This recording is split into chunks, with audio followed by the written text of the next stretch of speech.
It was supposed to be a quiet Sunday night drive, one of those rare, stolen pockets of solitude for a man who carried the weight of an entire commonwealth on his shoulders. Governor Elijah Grant loved his 2014 Ford Bronco. The old truck was a stubborn relic from the years before the executive mansion in Richmond, before the relentless press conferences, the blood-sport legislative battles, and the ever-present shadow of executive protection. Tonight he had given explicit orders to his lead agent, Derek Holt, to hang back a full 2 miles. He needed the illusion of freedom. At 48, Elijah was Virginia's first black governor, a former civil rights attorney who had dismantled opposition with quiet, surgical brilliance. But stripped of the tailored suits and the seal of office, wearing only a faded gray Georgetown University hoodie, worn denim, and a dark beanie pulled low, he was simply a tired man who wanted caffeine and a full tank of premium. He crossed the county line into Oak Haven, a notoriously closed-off rural pocket nested among the northern pines of Rappahannock County. Through the fog and the sheets of November rain, the flickering yellow shell sign appeared like a lonely lighthouse. Elijah flicked the turn signal and pulled onto the cracked concrete apron. Tires hissed through deep, oily puddles. The station was virtually abandoned, except for a single attendant visible through smudged plexiglass, eyes locked on a portable television. Elijah stepped out, shoulders hunching against the biting wind.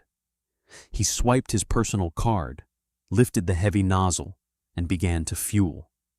Leaning against the Bronco, he finally let his shoulders drop and stared into the black wall of trees. For a few precious seconds, the chaos of Richmond felt far away. Then the darkness shattered. Blinding red and blue LED strobes bounced off the wet pavement, accompanied by the short, aggressive whoop of a siren. A Dodge Charger, ghosted Oak Haven PD markings only faintly visible, swerved hard onto the apron. It did not park. The driver cut the wheel and stopped at a sharp 45-degree angle, boxing the Bronco against the pump. Elijah did not flinch. Decades of living inside his own skin had trained him for exactly this moment. He slowly returned the nozzle to its cradle, every movement deliberate and open. The cruiser door swung open, and Officer Jake Harlan stepped into the rain.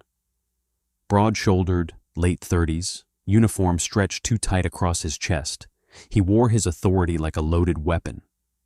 His right hand rested casually, yet deliberately, on the grip of his service pistol.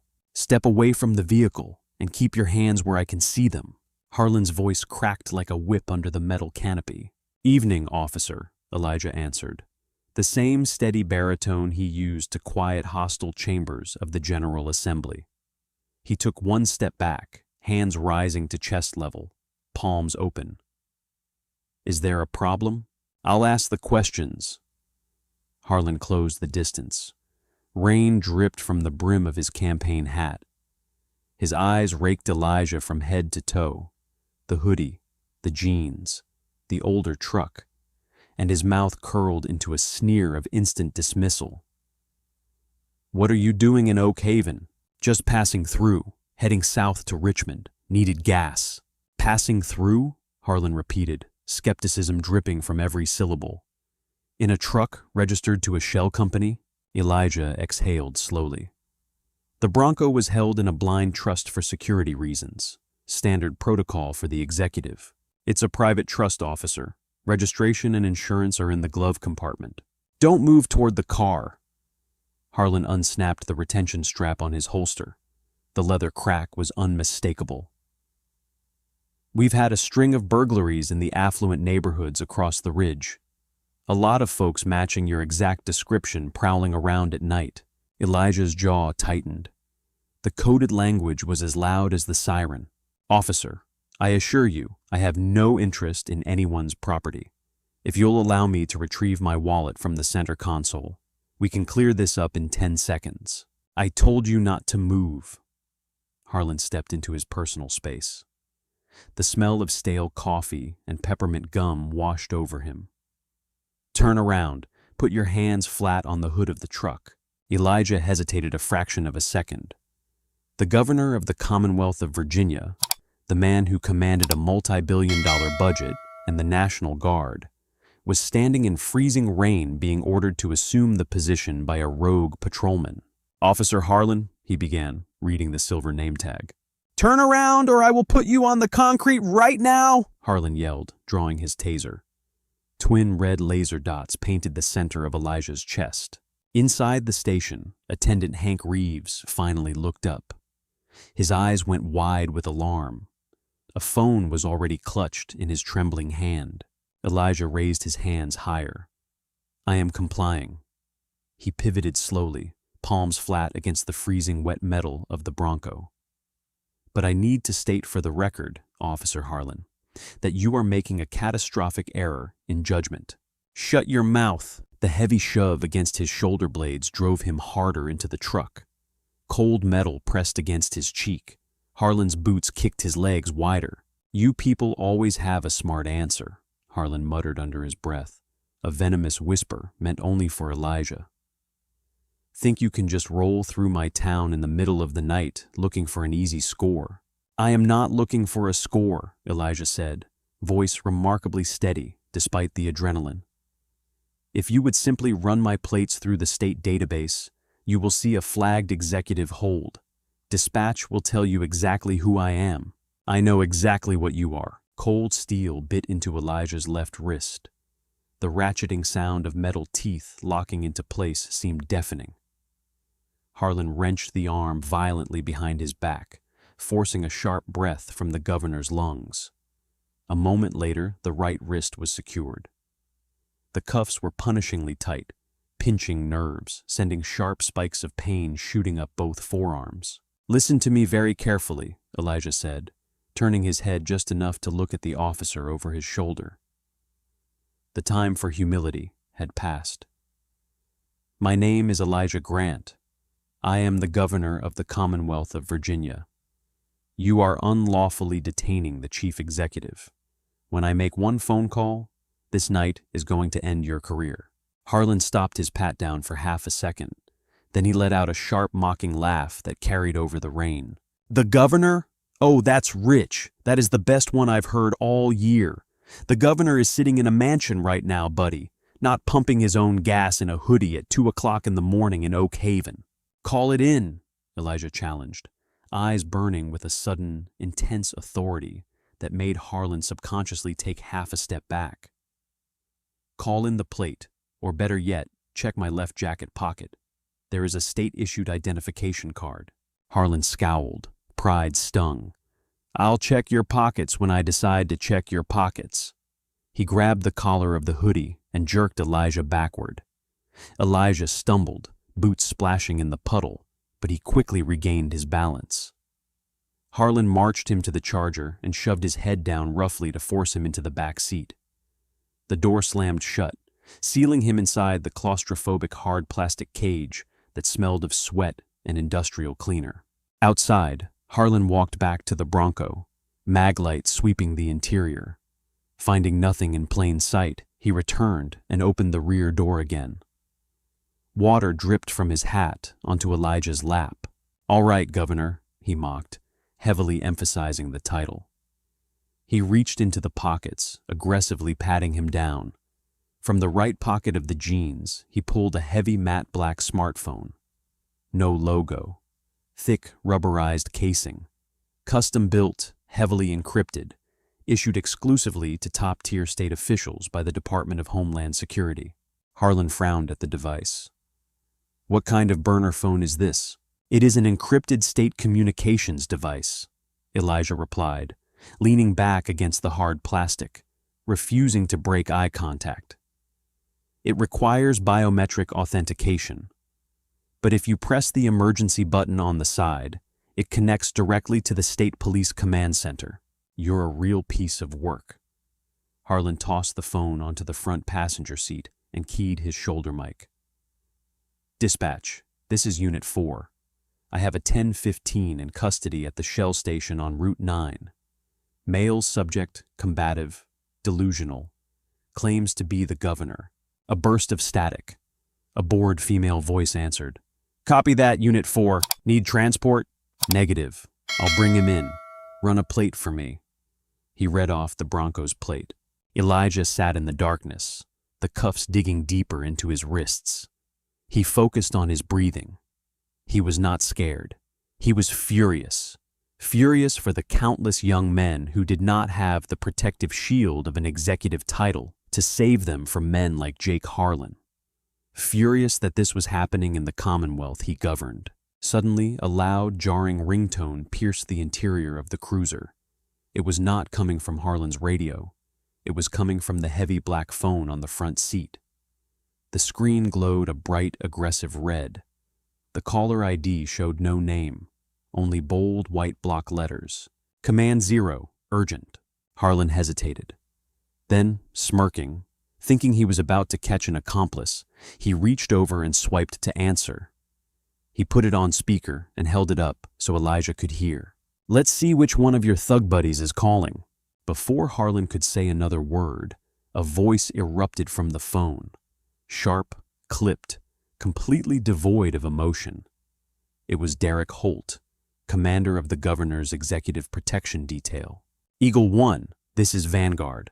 We lost telemetry on the primary vehicle for 40 seconds. Confirm your status immediately. Harlan laughed. Vanguard Eagle 1? What kind of gangbanger roleplay is this? Listen up, pal. This is Officer Jake Harlan of the Oak Haven Police Department. The owner of this phone is currently sitting in the back of my cruiser in handcuffs. You want to tell me who you are? There was a dead, terrifying silence on the other end of the line. Exactly 3 seconds. When the voice returned, the clinical professionalism had vanished, replaced by an icy, calculated rage that seemed to lower the temperature inside the cruiser by 10 degrees. Officer Harlan, Derek said softly. The quietness made it infinitely more dangerous. Look at the man in the back of your car. I'm looking at him, Harlan shot back, puffing his chest even as a sudden, inexplicable knot formed in his stomach. You have exactly 10 seconds to take those cuffs off him. Excuse me? You don't give orders in my county. This suspect is under arrest for Officer Jake Harlan, badge number 4492. Derek interrupted, reciting the information with chilling speed. You are speaking to Special Agent Derek Holt, commander of the Virginia Executive Protection Unit. The man in the back of your vehicle is Elijah Grant, Governor of the Commonwealth of Virginia. I am currently 2.4 miles from your location, approaching at 110 miles per hour. If those handcuffs are not off the governor, by the time my vehicle crosses that apron, you will be considered a hostile threat to the chief executive, and my team will respond accordingly. Harlan froze. Cold sweat broke across the back of his neck. He looked through the wire mesh partition at Elijah. The man in the hoodie was simply sitting there, completely serene, looking back at him with an expression of profound pity. This is a joke, Harlan stammered, bravado cracking. He keyed his mic. Dispatch, Unit 4. Did you run that plate? The radio hissed. Brenda's voice returned, but the boredom was entirely gone. She sounded frantic, breathless. Unit 4, Jake, where are you? Exact 10 to 20 right now. Shell station on Route 9. What is it, Brenda? Jake, listen to me, she cried. That plate belongs to a Class A secured government blind trust. The system just locked me out. State Police Dispatch in Richmond just overrode our frequency. They are demanding to know if the governor is safe. Jake, what did you do? Harlan dropped the radio mic. It dangled from his shoulder, swinging. The encrypted phone on the front seat was still connected. 7 seconds, Harlan. Derek's voice drifted from the speaker. Harlan's hands began to tremble. The sheer magnitude of his mistake crashed over him like a collapsing building. The arrogance, the assumptions, the profiling, it had all led him to this exact, catastrophic moment. He scrambled out of the front seat, rain instantly soaking his uniform, and lunged for the back door. He ripped it open. Elijah had not moved. Governor, Harlan choked on the words. The power dynamic had shifted so violently and so suddenly that he felt dizzy. He reached for his handcuff keys, fingers fumbling blindly, and dropped the small metal key into the mud. "Leave them on," Elijah commanded. Harlan looked up, terror naked in his eyes. "Sir, please, let me take them off. It was a mistake. It was dark. I couldn't see." "I said leave them on." Elijah's voice radiated absolute authority. "You wanted to treat me like a suspect, Officer Harlan. You wanted to make me an example. We are going to play this out exactly the way you started it." "Governor, please," Harlan begged, falling to his knees in the puddles outside the open door. "I have a pension. I have a family. So do the young men you normally pull over on this stretch of road," Elijah said coldly. Before Harlan could speak another word, the low mechanical hum of high-performance engines bled through the sound of the rain. Not one engine, a pack. Headlights pierced the fog, blindingly bright. They were not coming down the road normally. They were swarming. 2 jet-black unmarked Chevrolet Suburbans vaulted over the concrete curb of the gas station, suspensions absorbing the impact perfectly. They did not park. They executed a tactical block. One slammed to a halt directly in front of Harlan's Charger. The other aggressively boxed in the rear, trapping the local police car completely. Immediately behind the Suburbans, 3 slick-top Virginia State Police interceptors screamed into the lot, their low-profile LED light bars turning the gas station into a chaotic disco of blue and white flashes. The sirens cut abruptly, replaced by the terrifying sound of heavy doors flying open simultaneously. 6 men in dark suits and tactical vests poured out of the Suburbans. These were not standard patrol cops. This was the governor's executive protection unit, highly trained, fiercely loyal, and absolutely lethal. Leading the charge was Derek Holt, tall, heavily built, buzz-cut, face carved from granite. He did not walk. He advanced with terrifying predatory speed, hand resting firmly on the grip of his holstered Sig Sauer. "State police! Do not move!" one of the troopers roared, aiming a patrol rifle directly at the kneeling Officer Harlan. Harlan immediately threw his hands into the air, falling backward onto his rear in the muddy water.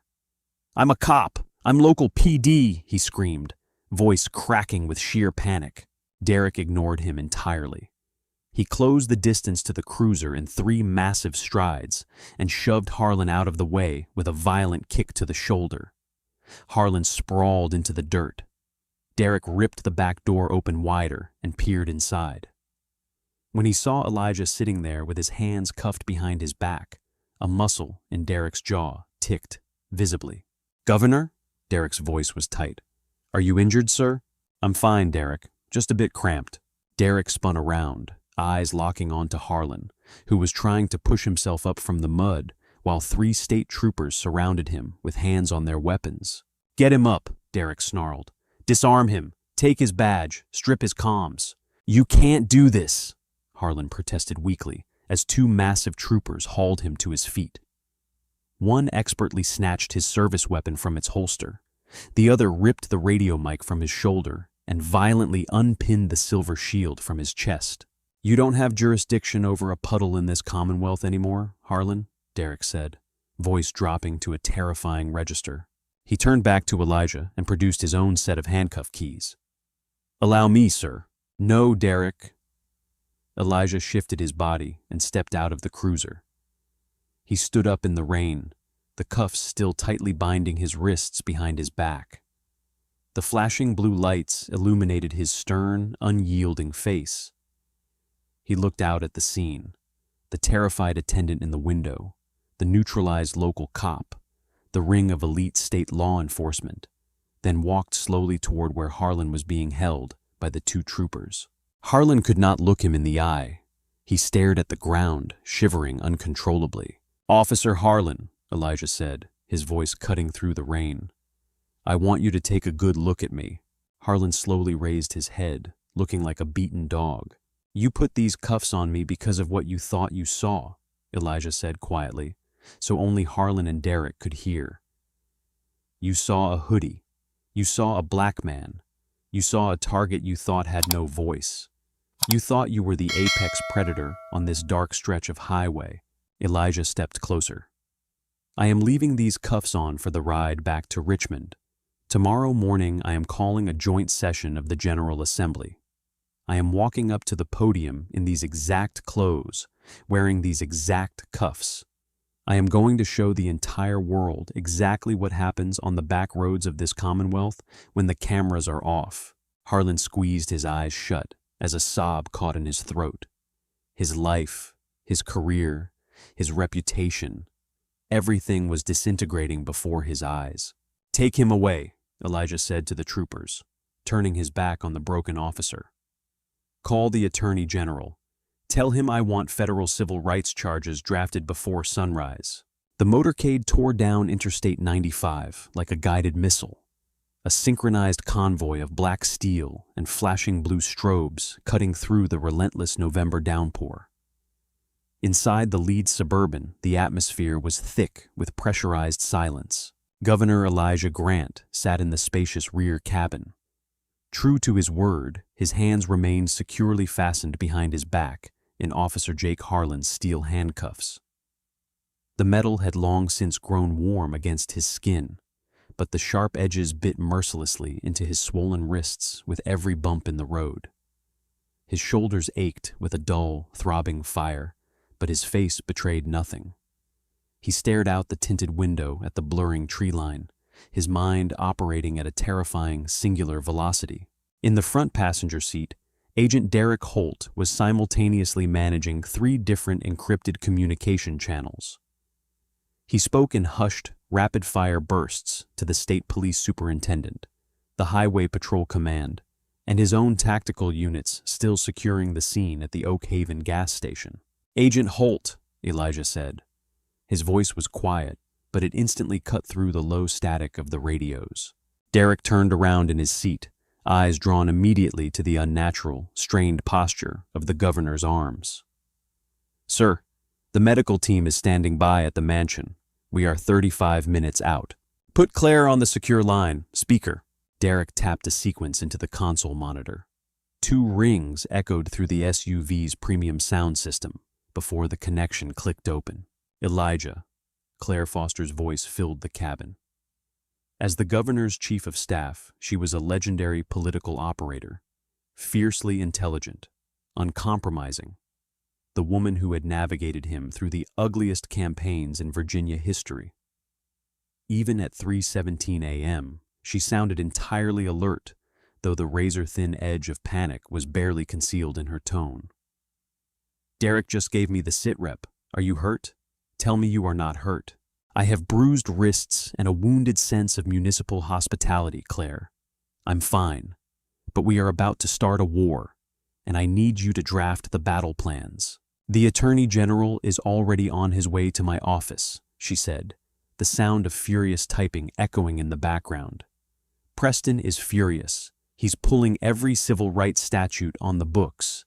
But Elijah, we have a massive exposure issue right now. Oak Haven is a union stronghold. The Police Benevolent Association is going to try to spin this the second the sun comes up. They will leak that you were in an unregistered vehicle, acting suspiciously, refusing commands. They will try to bury the racial profiling angle under a mountain of procedural jargon. They can try, Elijah said coldly, but they are missing a critical piece of the puzzle, which is, Officer Harlan didn't just stumble onto me. He targeted the vehicle. But more importantly, before he threw me in the back of his cruiser, he was bragging about a string of burglaries in the affluent neighborhoods across the ridge. He was openly admitting to running a dragnet based solely on racial profiles. He wasn't patrolling, he was hunting. The typing on Claire's end stopped dead. A dragnet? Elijah, if Oak Haven PD is running an off-the-books profiling operation, that's not just a rogue cop. That's systemic. That's a federal Department of Justice consent decree waiting to happen. Exactly, but Harlan isn't going to confess to that.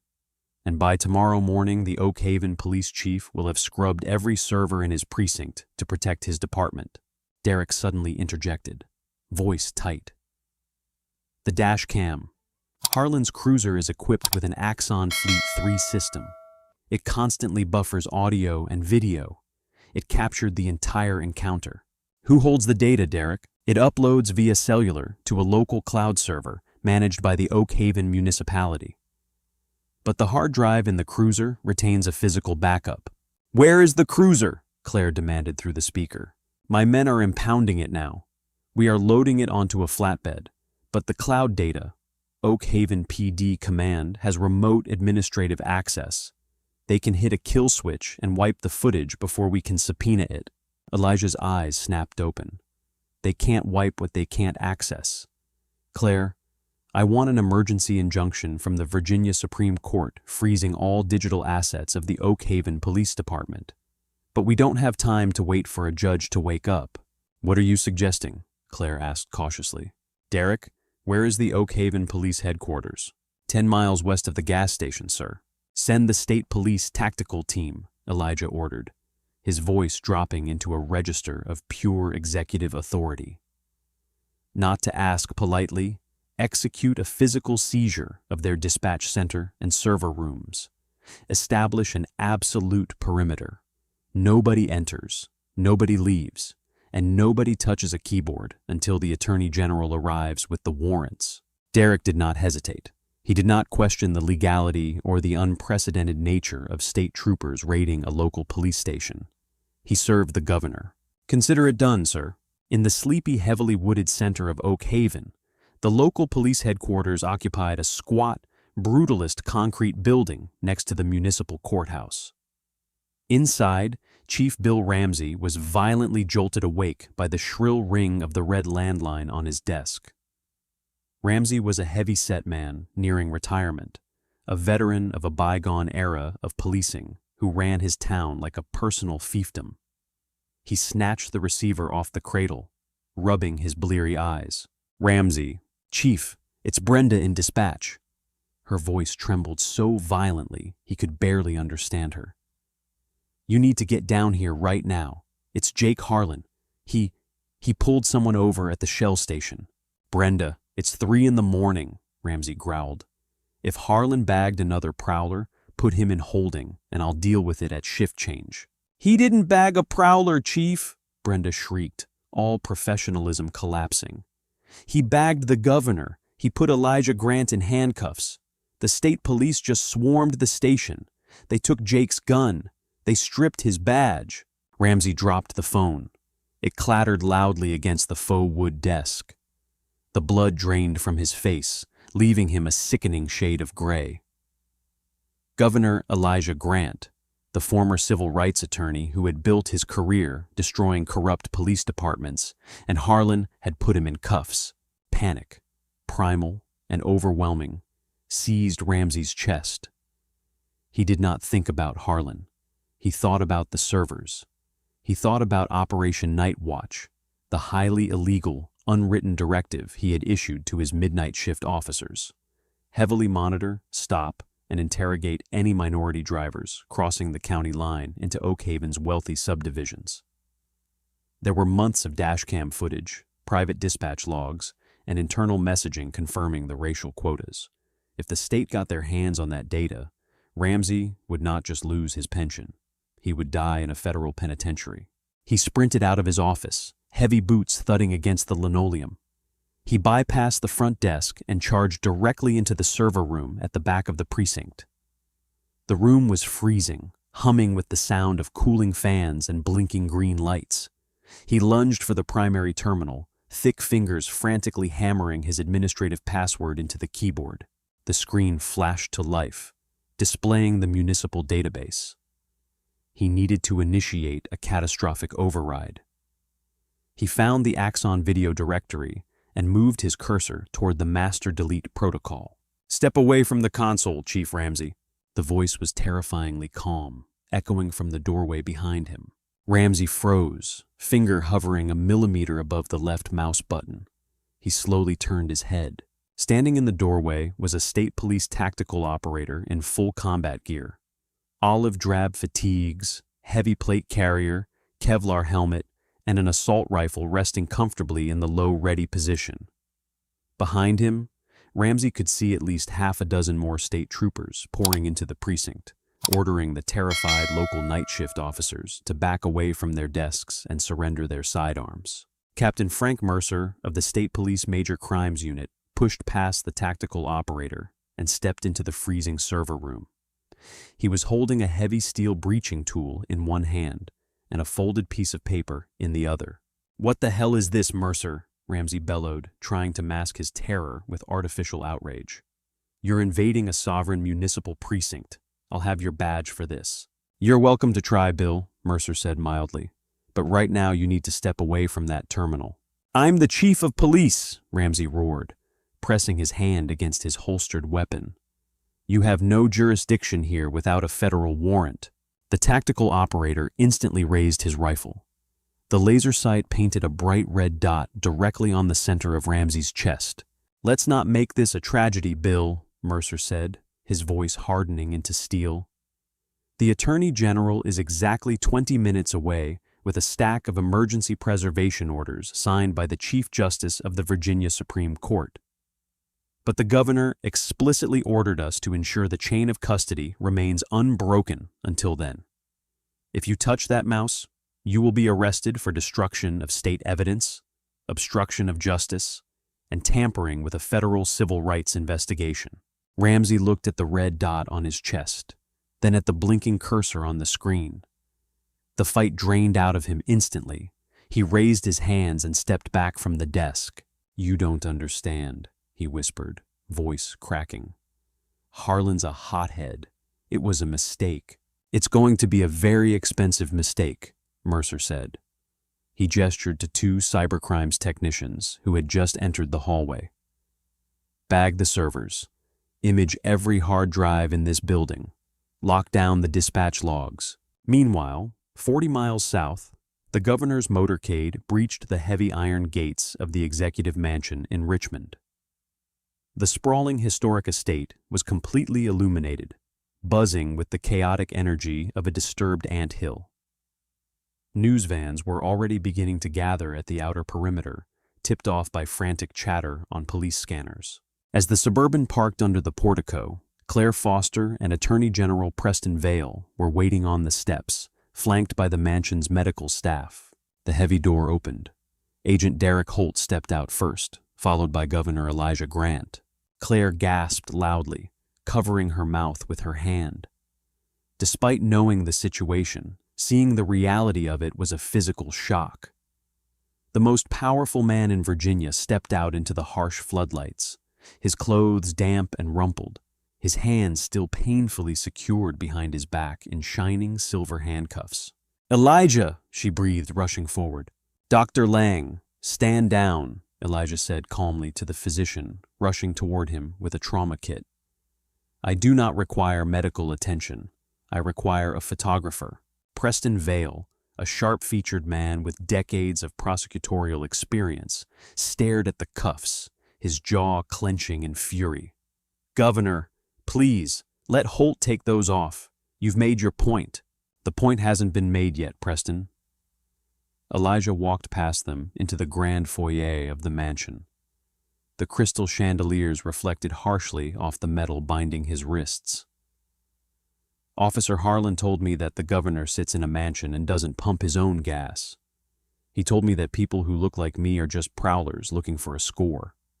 He felt entirely comfortable saying that, and doing this, because he believed the system would protect him. Elijah stopped in the center of the marble floor and turned to face his most trusted advisors. The pain in his arms was excruciating. The skin around his wrists was bruised a deep, mottled purple. But his eyes were alight with a fierce, uncompromising fire. "Tomorrow at 9 a.m., the General Assembly convenes for the budget resolution," he stated, his voice ringing off the high ceilings. "I am going to walk into the state capitol chambers exactly like this. I want every camera network in the country broadcasting it live. I want the world to see the reality that millions of our citizens face every single day." Claire already had her phone out, political instincts fully overriding her shock. I'll draft the press release. We'll call it a special address on civil liberties. But Elijah, the PBA president Michael Brennan, is already on the morning shows. He's going to claim you were resisting arrest, that you refused to identify yourself." Elijah smiled, a cold, predatory expression. "Let Brennan talk. Let him dig his grave on national television, because by the time I take the podium, Captain Mercer will have finished pulling the dispatch logs from Oak Haven." He looked directly at the Attorney General. "Preston, I want every officer in that precinct deposed. I want Operation Night Watch dragged into the light, and I want the Federal Department of Justice standing behind you when you do it." The long night was finally ending. The first gray light of dawn was creeping through the mansion's tall windows. But the real storm was just about to break.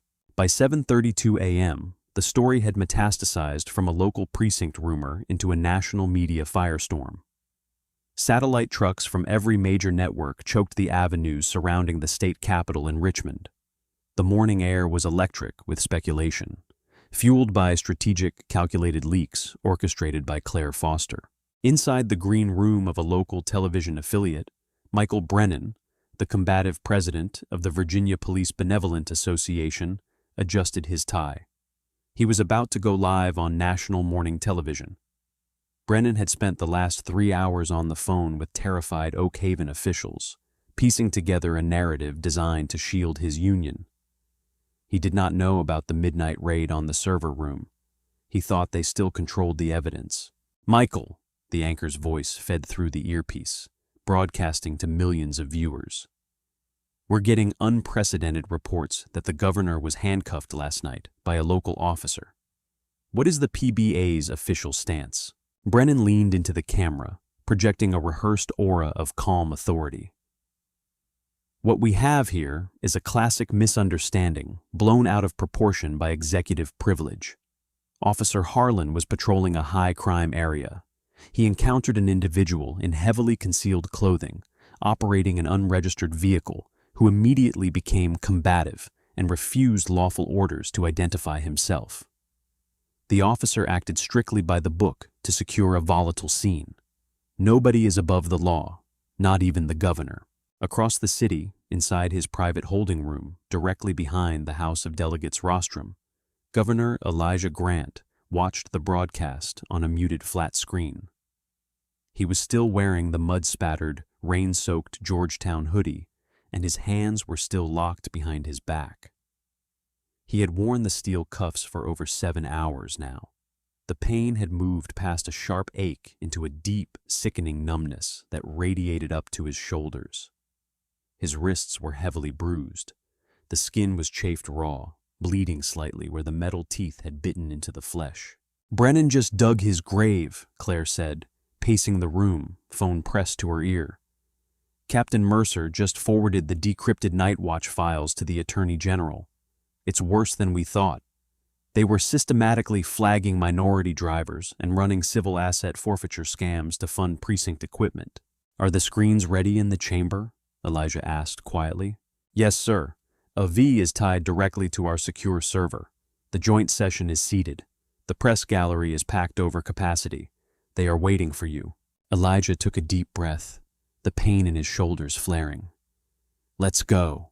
At exactly 9 a.m., the heavy oak doors of the House chamber swung open. The room, packed with 200 state legislators, dozens of reporters, and high-profile legal observers, was a cacophony of murmurs and ringing phones. Then the sergeant-at-arms struck his gavel.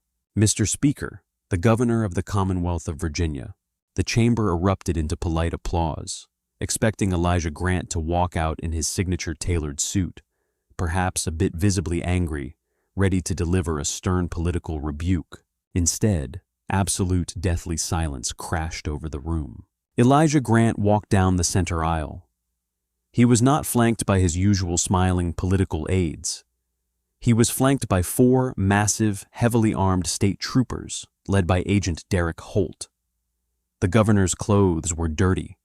His posture was unnaturally rigid, and as he turned to ascend the steps to the podium, the entire chamber saw the shining steel handcuffs locked tightly behind his back. A collective gasp echoed through the room. Several lawmakers physically recoiled. In the press gallery, the frantic clicking of camera shutters sounded like a swarm of locusts. High-profile civil rights attorneys, who had been invited to the gallery by the administration, leaned over the balcony, their expressions shifting from curiosity to sheer outrage. Elijah reached the podium. He could not hold his prepared notes. He could not grip the edges of the mahogany stand. He simply leaned forward into the cluster of microphones, his dark eyes sweeping across the sea of stunned faces. "Good morning." His voice was calm, but it carried a lethal, resonant weight that commanded total obedience. "An hour ago, the president of the Police Benevolent Association went on national television and told you that I was combative. He told you that I was hiding in the shadows. He told you that the officer who did this to me—" Elijah turned his body slightly, ensuring the cameras caught the bruised, cuffed wrists, "was acting by the book." He looked up at the press gallery. He was right. Officer Jake Harlan was acting precisely by the book. But it wasn't the book of law. It was the book of Oak Haven's Operation Night Watch. A wave of confused whispers swept through the politicians. "At 3 this morning," Elijah continued, his voice rising, bouncing off the vaulted ceiling, "state police tactical units raided Oak Haven Police Headquarters under my direct executive order. We secured their dispatch logs, their internal communications, and their dashcam servers before Police Chief Bill Ramsey could permanently erase them." He nodded to Claire, who was standing in the wings. Instantly, the two massive digital voting screens flanking the speaker's rostrum flickered to life. The state seal vanished, replaced by the crisp, high-definition video feed from Officer Harlan's dashcam. The audio was pumped directly through the chamber's sound system. The room watched, horrified, as the digital governor pumped his gas. They jumped as the cruiser aggressively boxed him in. They heard Harlan's voice, barking orders heavy with contempt. "We've had a string of burglaries. A lot of folks matching your exact description prowling around." The legislators sat frozen. The raw, unvarnished racism playing out on the screens stripped away any political spin. They watched as Harlan aggressively shoved the governor against the hood. The audible click-clack of the handcuffs echoed through the silent chamber. "The governor? Oh, that's rich. The governor is sitting in a mansion right now, buddy, not pumping his own gas in a hoodie at 2 o'clock in the morning." When the video cut to black, the silence in the chamber was suffocating. "That is what happens in the dark," Elijah said, his voice slicing through the heavy air. "That is what happens when a man is stripped of his title, stripped of his suit, and left with nothing but the color of his skin on a lonely road." I survived this encounter because I had an encrypted phone and a heavily armed executive protection detail 2 miles away. But what about the young man coming home from a late shift? What about the father driving his daughter to the hospital? He looked directly at the cameras broadcasting to the networks. Chief Bill Ramsey initiated an illegal, systemic dragnet to terrorize minority citizens crossing into his jurisdiction. We have the data. 412 illegal stops in the last 14 months. 186 unlawful detentions. All heavily concentrated on young Black and Hispanic men. They were hunting us. In the front row, Attorney General Preston Vail stood up holding a thick manila folder. He turned to face the chamber. "As of 8:45 this morning," Vail announced, his booming prosecutor's voice filling the room, "Chief Bill Ramsey and Officer Jake Harlan have been taken into custody by the state police. They are currently being processed on multiple state felony charges, including official misconduct, false imprisonment, and evidence tampering. Furthermore, my office has just forwarded this intelligence to the United States Department of Justice. Federal civil rights indictments are being drafted as we speak." Panic erupted in the back of the chamber.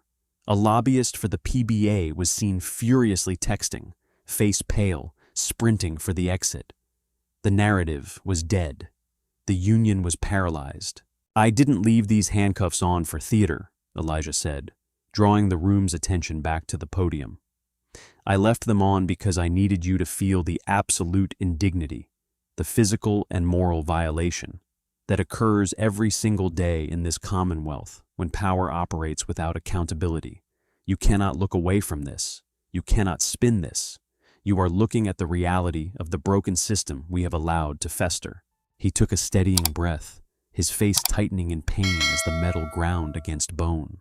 "Today, I am introducing the Executive Accountability Act.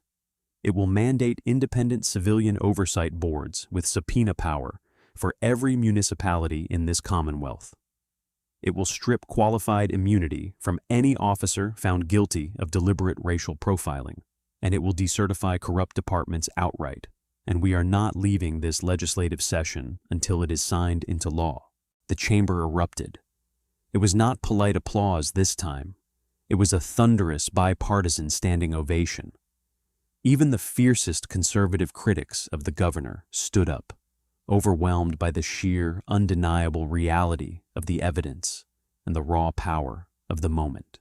Elijah stepped back from the microphone. Agent Derek Holt stepped up onto the rostrum, joined by the Attorney General. "It's time, sir," Derek whispered. Elijah nodded. Derek retrieved the small silver key he had confiscated from Harlan hours earlier. He stepped behind the governor. The entire chamber watched in breathless silence as Derek inserted the key. Click. The left cuff sprang open. Click. The right cuff followed. The heavy steel bracelets fell from Elijah's wrists, clattering loudly onto the wooden floor of the rostrum. The sound echoed like a gunshot. Elijah slowly brought his arms forward. The camera zoomed in relentlessly. His wrists were a vivid, horrifying tapestry of deep purple bruises and raw, torn skin. He did not hide them. He held them out, rubbing his forearms slowly as the blood rushed back into his hands, causing a blinding surge of pins and needles. He looked down at the discarded handcuffs on the floor, then looked back up at the silent, watching world. "The chains are broken today," Governor Elijah Grant said, his voice quiet but echoing with undeniable finality. "Now we get to work." He turned and walked off the rostrum, his security detail falling in around him.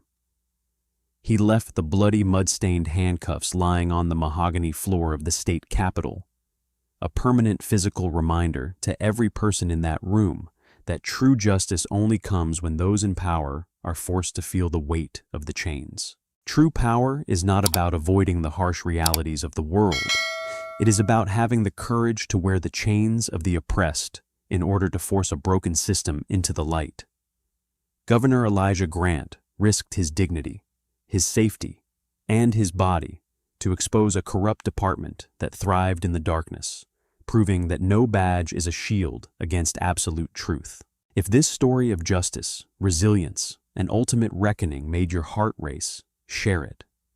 Keep the conversation alive.